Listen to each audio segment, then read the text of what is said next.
All right, I'm back working on the 656 here. It's not a ton of work, just haven't documented it. This is sitting for about 7 years and I got it running this year finally, so I'm really happy about that once I got the property.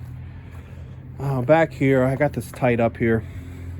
So as you can see, this has been sliced off somehow. It should look like this before dropping this down. It's winter time here. Tomorrow's going to be -26. I would like to put my plow on the back of this. Now, I was not able to adjust the height. These look good, these threads. They thread into this housing. I would call it a housing, a 3-point housing. I got a new one.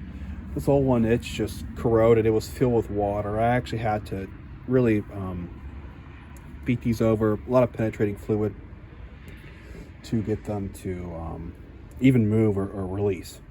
So I'm gonna go ahead and replace this part, this housing, take this off, try to put this new one on.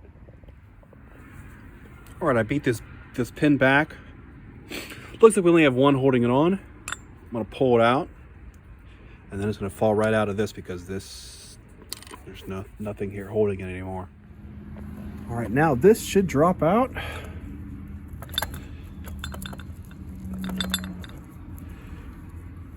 If I can get it out. Come on. I put some penetrating fluid on that, but it's cold. All right, just like I said, this dropped right out. I just took the string off.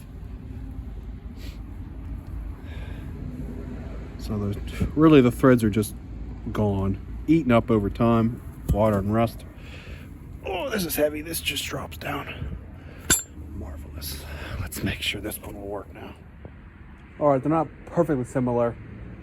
This is actually a little bit too thick for a new one here, a new cast. So I have to go to this part store and pick up one that's a little bit skinnier. In the meantime, I just put a bolt through there. Now I'm going to try to wind this up here, make sure this is all working correctly and fits. Okay, I'm going to save this pin for when I go get another one of these carriage bolts here. And all right, it's up. It's in place. No more twine. No more missing threads here. That's great. So I can match these, get this level to when I can put a plow on the back. I still have this part coming in. It'll be here soon, hopefully. Just to replace this knob here.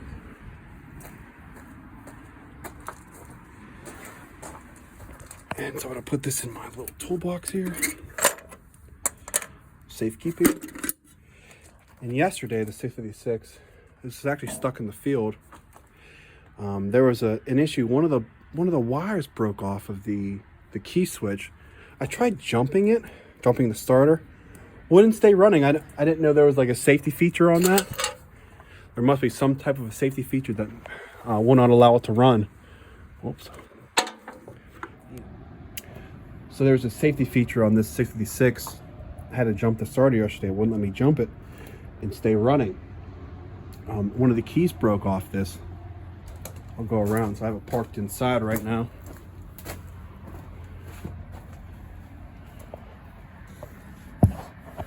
So right here, this blue one, so this broke off. So I added a new end to it. I didn't get to cover it up. As you can see, it just looks ugly. All this needs fixed, but it was dead in the water, wouldn't start. So I had to replace this. I cut out the old one, used some sandpaper around the back of this key switch because it was pretty corroded. Got it to a good enough start, and then I clamped that down on the wire, and it fired right up, thankfully. So I was able to get it out. It was stuck in the field, just sitting. So that's good. I have to give this battery a good charge. And so works now, works good. So there's that. I have that on it, waiting for the knob, and then I can put the snow plow on. Cool. So that's my 656 update. See if I can get a good view. I'll have to make a video on operating this. Great machine. Bit by bit, it was so cool that this was just sitting in the weeds for all those years.